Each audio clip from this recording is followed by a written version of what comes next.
Joined by head coach Carroll Lahaye of Randolph-Macon College women's basketball. They were picked number 2 in this year's preseason poll. Coach, a couple weeks under your belt of practice so far this preseason. Talk a little bit about what you see from your team in early workouts.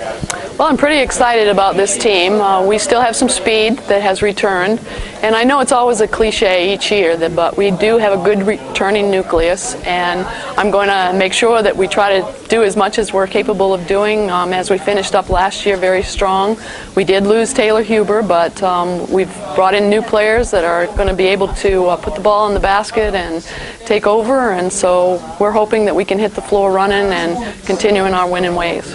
What do you think about last year's title experience and how that's going to help this year's squad? Well, certainly there's a little bit of pressure on us, even though we're not picked number 1, but we are the reigning ODAC champions. But I think the pressure will be on them to try to do the things that we know how to do and do them consistently. And that's what we've been working on. Even though we are a returning group, there have been some things that I'm just amazed that we can't remember how to do. Defense, on the defensive end, on the offensive end. And so our challenge will be, we've got 1 week to iron those things out, and so that's what we'll try to do.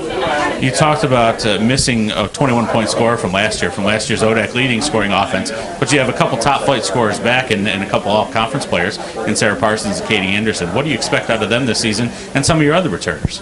Well, they've had a great off-season, and so I expect that they'll do what they're supposed to do. We need them. They're part of our offense. We rely on them. But also the pressure is on them as much as anybody, because people know that they can score, and they'll be probably the point of emphasis for most defensive teams. So we've got to get other people involved. And losing Taylor Huber, there are opportunities for other people to step up and put the ball in the basket. When we take a look at college basketball as a whole, and really college sports, turnover is one of the things that happens every year, new players coming in. What's a new player? What do you think of your new class this year, and what's a new player we might be able to hear from out of Yellow Jackets basketball this season?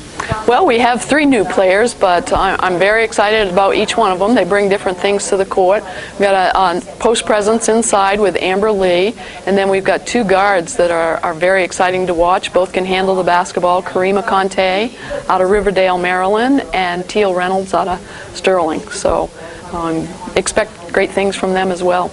As the reigning champion, you always have a little bit of a target on your back, but the league as a whole over the last several years, we've seen 2 teams get into the NCAA tournament the last 2 years apiece.